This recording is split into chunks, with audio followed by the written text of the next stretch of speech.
अस्सलाम वालेकुम। अगर आप इस चैनल पर नए हैं तो चैनल को लाइक करें, सब्सक्राइब करें और बेल आइकन को लाजमी दबाएं। इस मुहिम का सबसे ज्यादा खतरनाक और पुरखतर मसला तो ये था कि हदीद को कैंप से निकाला किस तरह जाए। रात को वहाँ पहरा बराए नाम होता था। उन बदनसीब कैदियों में भागने की शक्कत ही नहीं थी। सुबह सूरज निकलने से पहले उन्हें मुशक्कत पर लगाया जाता और सूरज गुरूब होने के बाद कैंप में लाया जाता। उनकी तादाद 1500 के लगभग थी। लोजीना की सहेली ने कैंप के मुताल्लिक कुछ मालूमात हासिल कर ली, जिनमें एक ये भी थी कि जख्मी और बीमार कैदियों को मामूली सी एक डिस्पेंसरी में हर रोज भेजा जाता था। उनके साथ सिर्फ एक पहरादार होता है। दूसरे दिन लोजीना अपनी सहेली के साथ वहां पहुंच गई, जहां मरीज कैदियों को ले जाया जाता था। उससे ज्यादा इंतजार न करना पड़ा। 25-30 मरीजों की एक पार्टी निहायत आहिस्ता आहिस्ता चलती आ रही थी और पहरादार हाथ में लाठी लिए उन्हें मवेशियों की तरह हाँकता ला रहा था। जो तेज नहीं चल सकते थे उन्हें वो लाठी से धकेल धकेल कर ला रहा था। दोनों लड़कियां आगे चली गई। उनका अंदाज ऐसा था जैसे तमाशा देख रही हूँ। जब मरीजों का टोला उनके करीब से गुजर रहा था तो वो हर एक को देखने लगी। अचानक लोजीना को धचका लगा।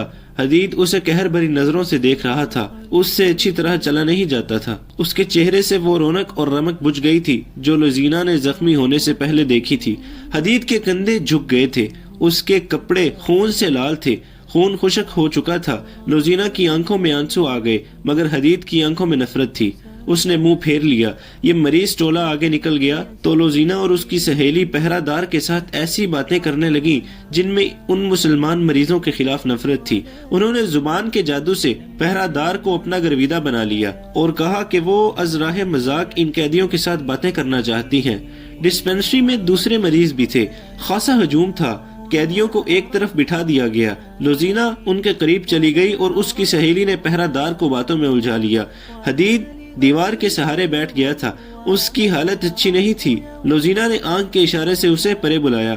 वो जब उसके करीब गया तो लोजीना ने आहिस्ता से कहा, मुझे हुक्म मिला है कि तुमसे कभी ना मिलूं। बैठ जाओ। हम ये जाहिर नहीं होने देंगे कि हम बातें कर रहे हैं।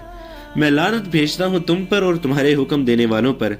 हदीद ने नहीफ मगर गजबनाक आवाज में कहा, मैंने तुम्हें किसी सीले के लालच में डाकुओं से नहीं बचाया था। वो मेरा फर्ज था। क्या तुम फर्ज अदा करने वालों के साथ ये सलूक करते हो? चुप रहो हदीद, लोजीना ने रुंधियाई हुई आवाज में कहा। ये बातें बाद में होंगी। मुझे बताओ कि रात तुम किस जगह होते हो। आज रात तुम्हें वहाँ से निकलना है। हदीद उससे बात नहीं करना चाहता था। लोजीना ने उसे आंसुओं से और बड़ी मुश्किल से यकीन दिलाया कि वो उसे धोखा नहीं दे रही। हदीद ने बताया कि वो रात को कहाँ सोता है। वहाँ से निकलना मुश्किल नहीं, लेकिन निकल कर वो जाएगा कहाँ? उन्होंने जल्दी जल्दी में फरार होने का मंसूबा बनाया। मुसलमानों का कैंप ऐसी नींद सोया हुआ था जैसे ये लाशों की बस्ती हो। पहरादार भी सो गए थे। यहाँ से कभी कोई भागा नहीं था। भागकर कोई जाता भी कहाँ? इसके अलावा वो पहरादारों को ये भी मालूम था कोई एक आधा भाग भी गया तो कौन जवाब तलबी करेगा। रात का पहला पहर खत्म हो रहा था कि फटे पुराने एक खेमे से एक आदमी पेट के बल रेंगता हुआ खेमों की ओट में वहां तक चला गया जहां उसे कोई पहरादार नहीं देख सकता था। आगे उसे अंधेरे में भी खजूर का दरख्त नजर आने लगा। जहां तक उसे पहुंचना था एक साया सर से पांव तक मोटे कपड़ों में लिपटा हुआ खड़ा था। रेंगने वाला उठ खड़ा हुआ और खजूर के तने तक पहुंच गया। वो हदीद था। लोजीना उसकी मुंतजिर थी। तेज चल सकोगे? लोजीना ने पूछा। कोशिश करूंगा, हदीद ने जवाब दिया। वो कैंप से दूर निकल गए। आगे वसी इलाका गैर आबाद था। मुश्किल ये थी कि हदीद तेज नहीं चल सकता था। लोजीना ने सहारा देकर तेज चलाने की कोशिश की और उसे बताती गई कि उसे कैसे कैसे हुक्म और धमकियां मिली हैं। उसने हदीद की गलत फहमी रफा कर दी। आगे शहर की गलियां आ गई और फिर डॉक्टर का घर आ गया। 3-4 बार दस्तक देने से डॉक्टर बाहर आया और उन्हें फौरन अंदर ले गया। उसने हदीद के जख्म खोल कर देखे तो कहा कि कम से कम 20 रोज मरहम पट्टी होगी। ये सुनकर लोजीना के सामने एक बहुत ही पेचीदा मसला आ गया। वो ये था कि इतने दिन वो हदीद को छुपाएगी कहाँ? उसे बेगार कैंप में वापस तो नहीं ले जाना था। उसकी अकल जवाब दे गई। डॉक्टर मरहम पट्टी कर चुका था। उसने कहा कि इसे निहायत अच्छी और मुकवी ग़िज़ा की जरूरत है। लोजीना उसे परे ले गई और कहा, ये जहाँ रहता है वहाँ इसे अच्छी ग़िज़ा नहीं मिल सकती। मैं घर में इसे अपने पास नहीं रख सकती।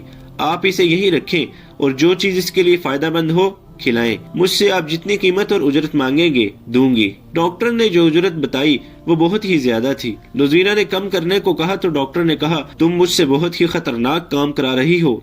میں جانتا ہوں کہ یہ شخص مسلمانوں کے کیمپ سے لایا گیا ہے اور یہ مصری فوج کا سپاہی ہے. تمہارا اس کے ساتھ کیا تعلق ہے؟ مجھے منہ مانگی اجرت دو گی تو تمہارا یہ راز میرے گھر سے باہر نہیں جائے گا. مجھے منظور ہے، لوزینا نے کہا. اور یہ بھی سن لو ڈاکٹر، اگر یہ راز فاش ہو گیا تو آپ زندہ نہیں رہیں گے. ڈاکٹر نے حدید کو ایک کمرے میں لٹا دیا اور اسے بتایا کہ وہ ٹھیک ہونے تک یہیں رہے گا. اس نے اندر سے اسے دودھ اور پھل لا دیے اور لوزینا کو ایک اور کمرے میں لے گیا. دوسرے دن لوزینا اور اس کی سہیلی نے کیمپ کی جاسوسی کی. ڈسپنسری میں گئی، مریض قیدی وہاں لے جائے گئے. دونوں لڑکیوں نے پہرہ دار کے ساتھ گپ شپ لگائی اور اپنے خصوصی ڈھنگ سے باتیں کر کے معلوم کر لیا کہ حدید کی گمشدگی سے کیمپ میں کوئی تبدیلی نہیں آئی اور وہاں کوئی ہلچل نہیں. دن گزرتے گئے. ڈاکٹر کو چونکہ منہ مانگی قیمت اور اجرت مل رہی تھی، اس لیے اس نے حدید کو چھپائے بھی رکھا اور اس کا علاج پوری توجہ سے کرتا رہا. اسے مقوی غذا بھی دیتا رہا. لوزینا شام کے بعد وہاں جاتی، کچھ دیر حدید کے ساتھ بیٹھتی اور بہت دیر ڈاکٹر کے کمرے میں گزارتی. اس روز مرہ کے معمول میں 20 روز گزر گئے اور حدید کے زخم مل گئے. اس کی صحت بحال ہو گئی. لوزینا نے ڈاکٹر سے کہا کہ وہ کل رات کسی بھی وقت حدید کو لے جائے گی. دوسرے دن اس نے اپنی سہیلی کو استعمال کیا. چھوٹے عہدے کا ایک افسر اس کی سہیلی کے پیچھے پڑا رہتا تھا. سہیلی نے اس افسر کو جھانسا دیا اور لوزینا نے اس کے ٹرنک سے اس کی وردی نکال لی جو اس نے حدید کو پہنا دی. گھوڑے کا انتظام مشکل نہ تھا، وہ بھی ہو گیا. یہ اہتمام اس لیے کیا جا رہا تھا کہ شہر کے ارد گرد مٹی کی بہت اونچی دیوار تھی. اس کے 4 دروازے تھے جو رات کو بند رہتے تھے.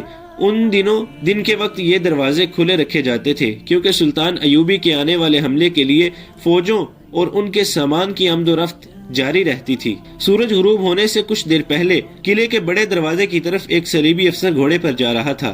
اس کی کمر سے لٹکتی ہوئی تلوار مسلمانوں کی طرح ٹیڑھی نہیں سیدھی تھی اور اس کا دستہ صلیب کی شکل کا تھا. وہ ہر لحاظ سے صلیبی تھا.